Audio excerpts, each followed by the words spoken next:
It might be a battle, and it turned out to be a brilliant one. Just tell us how you enjoyed that. Not sure that enjoy is the right word, but it was not sure if you use that phrase, but a wild ride.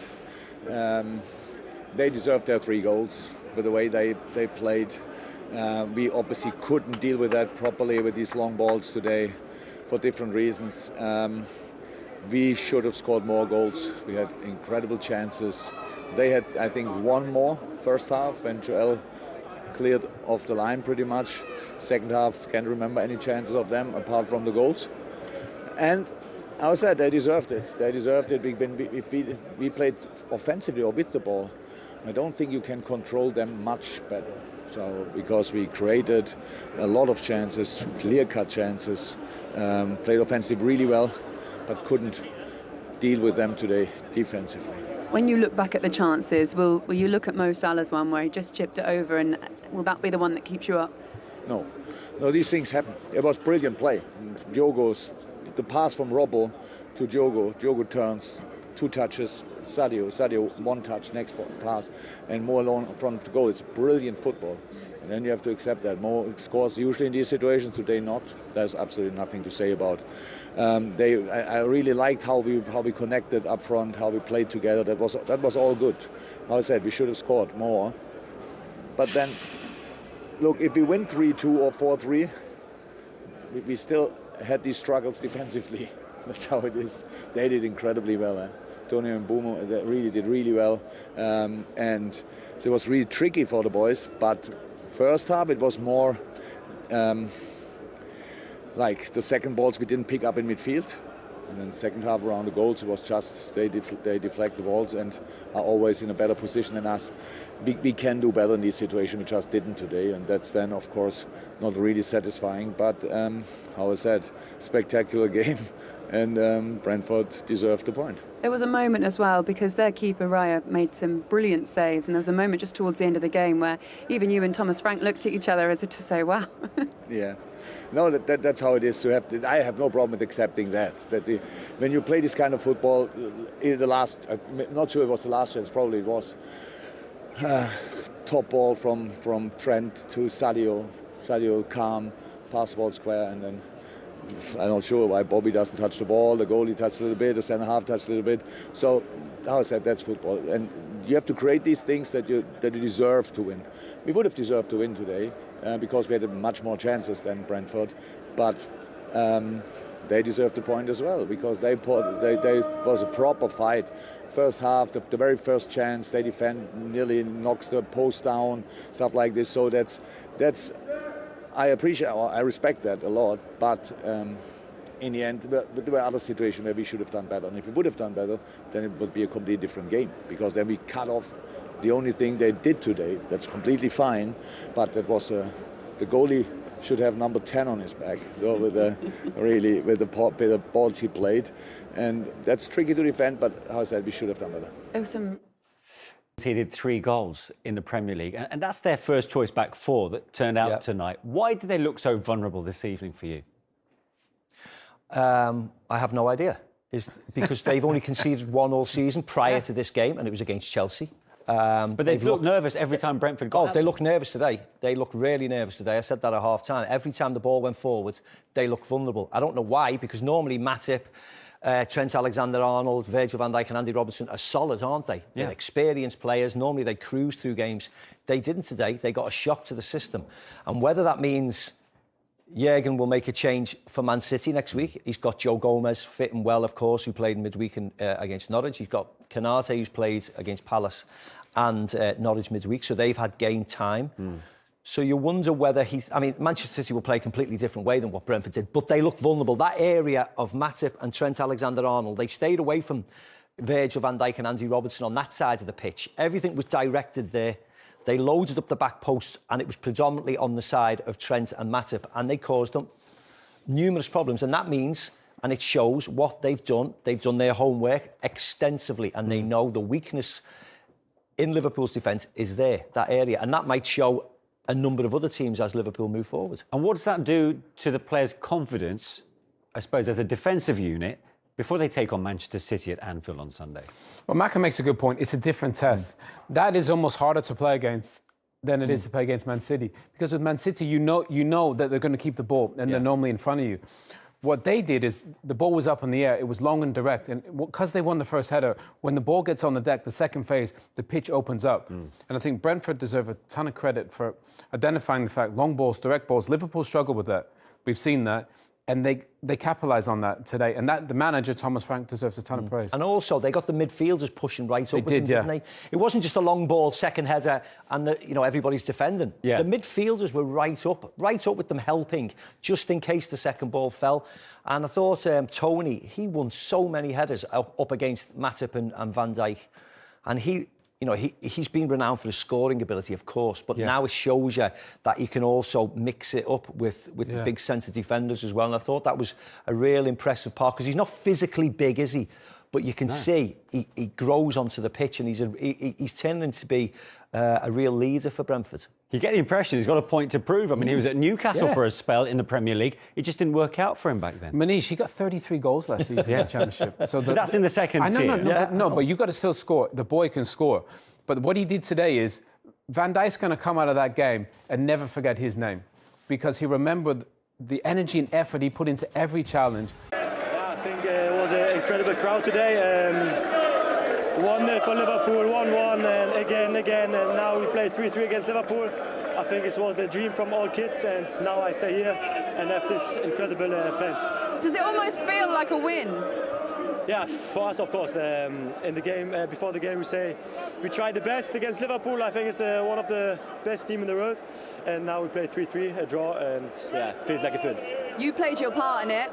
You scored your goal, your first Premier League goal. What sort of emotions does that bring up? Yeah, I can't believe it. It's very nice. You heard all the fans. It was my first Premier League goal. I think, I'm proud of me and hope come more. Was this a great example of this never say die attitude that Brentford have, that you never give up? Yeah, I think so, because Liverpool, I say, this is one of the best teams in the world, and I think they was 2 times in a row in front, and we score, we come back, and I think we all have the mentality that we know we have the quality to score, and maybe if we have a bit luck, we score the 4-3, and What did you make of this crowd, your fans today? Yeah, they are always incredible. I think when we win, when we draw, when we lose, I think the fans are every time unbelievable. We lose against Brighton and we go around to the fans, and it's incredible. How do you feel that you're settling in to life in the Premier League at the moment? Because Brentford look like they're here to stay. Yeah, I think we all do it well. Now we have 2 wins, 2 draws and 1 lose, I think. 9 points in the first 6 games. We come up, we promote last year, so I think it's good. Now we have to work more, and we don't know. We'll see next week against West Ham. Is there more improvement to be made for this Brentford side? How far can you go? Sorry? Is there more improvement, do you feel, for this Brentford side? Yeah, I think we watch from every game, so we watch from game to game, and we don't say, of course, we don't want to relegate, but we will see in the end of the season where we are. Hansi Flick was in the crowd today, the German manager, watching on. Did you know that before the game? Was it in your head at all? Yeah, I know it before the game, but it was not in my head. So always when I'm on the pitch, I play my game, or I try to play the best. And of course, it's a nice feeling when he's here. Yeah, a bit of pressure to have the national coach watching on as well. How impressed, or what impressed you particularly about the way Brentford went about their business tonight, then, Owen? Everything, everything about them. I think the goalkeeper is fantastic. I thought they defended the box incredibly well. We saw that. I think only City and Chelsea had conceded less before this game. So defensively, really good. And Liverpool, and they just scored 3 against them. Exactly. So at the top of the pitch, they're good. The goalie's good. The defence is pretty solid. And they play football when they can. I know they didn't, excuse me, I know they didn't have a lot of the ball. But when they had it, they tried to play. And the important thing is they played to their strengths. And the manager deserves a ton of praise for setting them up the way that they did. They deserved a point against, one of the best teams in this country, and they were fantastic. Yeah. They were always in the game. Even when Liverpool were leading, you never felt comfortable. If you were a Liverpool fan, you never felt as if at 2-1 or 3-2, Liverpool was safe. They needed to get another goal and get the 2-goal lead, because Brentford always looked dangerous. And it wasn't as if they played through the park a lot of the time. It was nice, pretty football. They knew what was going to worry Liverpool, and they played to that strength. And it was that direct ball. I'm not saying it was a long ball, because it wasn't, but it was a direct ball, and they knew that Tony was causing all kinds of trouble, and Bueno was causing all kinds of trouble, and then they were getting the midfield runners up with them, and they deserved it in the end. Their constant pressure and their attitude and their energy made them, you know, when they got the third goal, you thought fair play to them because they deserved it. Story of the second half. We were talking at half-time, weren't we, that Liverpool couldn't afford another slow start as they did in the first 45, and they were much better. And Mohamed Salah with his milestone goal. I'll tell you what, I don't think Fabinho gets enough credit for these balls that he plays. You know, these balls over the top. Mo Salah's always on the shoulder there. He's so good at that, Mac, isn't he? Getting in that position. Obviously, see that he's been played on side there by the right wing-back, but great ball and a fantastic finish. Yeah. And quite ironic, really, that he brings up the milestone with a typical kind of Salah goal. Yeah, it was. Lovely ball, as Owen rightly said about Fabinho. Eye on it. From 2 or 3 yards out, you'd expect it to go in. Sergi Canos was playing them onside, clearly. But once they got to that point, 2-1 ahead, that's when they should have, you know, controlled the game then. But look at those numbers. I mean, the fact that he's the fastest to 100 goals with the centre-forwards Liverpool have had of late. You know, Michael, who was in earlier on, Robbie Fowler, the likes of those people in there, Roger Hunt, Ian Rush. I mean, that is phenomenal. Absolutely phenomenal record by. And you're quite right to stress that. Obviously, because you're from those parts. Yes. Those guys are revered. Yes, they are living legends, a lot of them. And for him to do it, he's a very humble character, as we all know. Yeah. Very quiet, doesn't do many interviews, doesn't shout his own name from the rooftops. But all you have to do is look at numbers like that. And then you sit back and think, wow, what an achievement, what a career he's had at Liverpool, and he's still going strong. Yeah, but as the guys have already mentioned, you can't discount Brentford. They carried on fighting. And we heard from the man himself, Janelt. He himself got on the score sheet here, Owen. Yeah, well, look how many bodies they get for Manish. You know, that is a fantastic ball to buy. Stood up at the back post. Trent really struggled with the ball at the back post. They keep it alive. You know, I don't think there was much luck in that. They just worked really hard. This is a great ball. There's 3 bodies at the back there, 3v1 against Trent. Smashes it off the crossbar, keeps it alive. And that's a brave header. Normally, you know you could be in trouble there. You could get clattered. But he realises there's a goal in it. And he just pops it in against Van Dijk. And they deserved it. I mean, the first pass there, it was from the goalkeeper. Yeah. Fading it to the right wing. So this wasn't a fluke of a goal. No. It was a deliberate pass from the keeper. And they worked their way through. And as Owen said, the fact that they've got 5, 6 bodies forwards, putting pressure on that far post, it was as if ball to the far post, you don't even have to look. It's ball to the far post, and I know I'll have my teammates steaming in. And there was 1, 2, 3 causing problems. That's a good point. That's a recurring theme with Brentford we've seen this season. Set plays, they are particularly dangerous. You can see they've already worked on them in the training ground. Oh, yeah. But you're fine working on them, but having the energy, having the attitude to be down to a good team and to keep on piling forward and make it come off, that's what you have to, you know, really give them credit for. They epitomise that never say die attitude. We're going to stay in this game. We're not going to let Liverpool get away from us. And that's what really inspired me today looking at them. When you look at them, you think to yourself, even now at the beginning of the season, you think to yourself, they're going to be all right in this. They're a good watch, aren't they? They're going to be okay. Yeah. They're going to stay up. You look at other teams and you think, oh, they're a bit soft. They're going to lose game after game after game. Not these. No. Especially at that stadium. If they play like that, they are going to be fine. Liverpool came back. Curtis Jones making his first Premier League start this season, then put Liverpool ahead once more, just when his number was literally up and Jurgen Klopp was thinking of taking him off, Owen. Yeah, I mean, obviously you could think they could make a change there, but he's got this in the bag. I mean, Maka knows him better than anyone. He's coached him in the youth teams. He's got quality. Absolutely smashes that. I know it takes a deflection, but this is what he's got to do. Get on the ball and affect the game. Create goals and score goals. That is an absolute clean as a whistle, smashes it. I know it takes a deflection, but he tries, and that is a fantastic goal for him. He didn't have a great game, but he can produce big moments, and he did there. Actually, just one thing on the defending. You said at the time, Steve, why is the defender going for that ball? Why were you saying that at the time? Because I just don't think he needed to. I think the goalkeeper was always going to get it. If the defender can clear his lines, Manish, no problem at all. If he's there to block it, but I just don't see why the ball has travelled 20 yards or 10 yards. Let's say. Sorry, I'm a bit. Why are you throwing yourself at that like that off your knee? If you can't get it, that shouldn't be going past the goalkeeper. A powerful shot like that. But as soon as you chuck your body at it, deflection. The goalkeeper's in trouble. So if you can get it and get a good block on it, no problem. But if you're dangling body parts out where you know you're not in control of your body, then you're in trouble, really. And I just don't think he needed to get after that today. One thing with Curtis Jones, you spoke about how it was a bit of a mixed evening as far as he was concerned. He's got a midfield slot there to make his own with 3 midfielders currently out injured. Did he enhance his reputation for you or not? Yeah, his reputation's fine. I just feel he has to influence the game a little bit more. Knowing the person as he is and knowing the player that he is, I know he can influence the game further up the field. He doesn't necessarily need to be a midfielder passing sideways. Anybody can do that, especially in Liverpool's team. They've always got more possession than most teams. There's always lots of space. You can always go side to side. He needs to play further forward. He needs to assist more. He needs to score more goals, which he has done tonight with a little bit of luck through the deflection.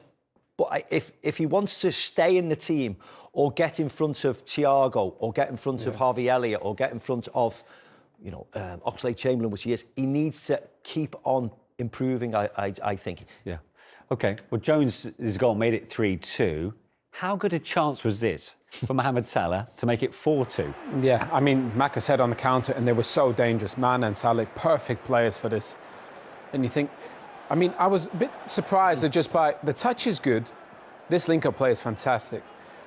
He's onside, obviously, takes the touch, but I think he's just in between thoughts. He was. With the finish. You see it just bobble up there, and it just, because it bobbles up, he just skies it. Normally, I think that's in the back of the net, isn't it, Maka? Yeah, I thought he was going to go first with his left foot, because he's left-footed. It's ideal to go around the goalkeeper with, a lot of spin, because he could have easily done that. And I was the same. I think he just got caught in two minds, because he had so much time.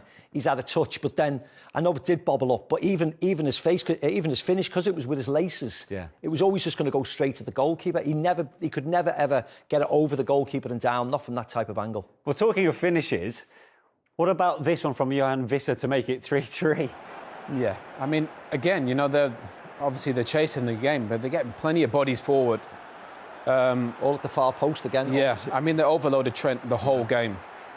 And this, I mean, it's just some finish over one of the best goalkeepers in the world. A dink with your left foot. I mean, class. And you just have to say it was a classy goal. And the fact of the matter is, that there's plenty of bodies at the back there, but they win it. They're on the end of it. The first one, the second one, to keep it alive. Alisson comes out as a goalkeeper would, but the quality of the finish, Maka, was top. Yeah, brilliant. Liverpool very stationary. Jota ball watching. Matip gets on the wrong side of Trent when he goes to ground. The only people who were moving, expecting the worst to happen and fall to them, with the Brentford players, and it was an adept finish, wasn't it? Nice little left-footed chip and nice celebration. Although we have seen that before, I just wonder where. We saw David Raya, the Brentford keeper, make a terrific save in the first half, but at 3-3, he was called into action again. Yeah, this was a different type of save, but equally as important, because you think Firmino gets it initially, but it doesn't. It comes off one of his own players. So actually, you see here, comes off there, and he's already going to ground. So the fact that he makes the stop falls to Henry to clear his lines. But again, they deserve that little tiny bit of luck, because his performance was brilliant. That is brilliant, isn't it? That shot between the two managers. Yeah, I can almost assure you Klopp is going to be full of praise for that Brentford team. He will love the energy and effort they played with, and he knows they had a proper game today. But Raya was amazing. Tony was amazing. I mean, so many of their players put in top performance. Raya probably just nicked it with those two world-class saves. They've enhanced their reputation, though, haven't they? Yeah. Tony looks a really good player now. 6 games in the Premier League, looks as if he can easily cope. Goalkeeper looked excellent today. The only thing is, the more they enhance themselves, the more vulnerable they are to some bigger teams just saying, right, we're taking him now, because Tony, as a centre-forward, someone will take him, no problem at all.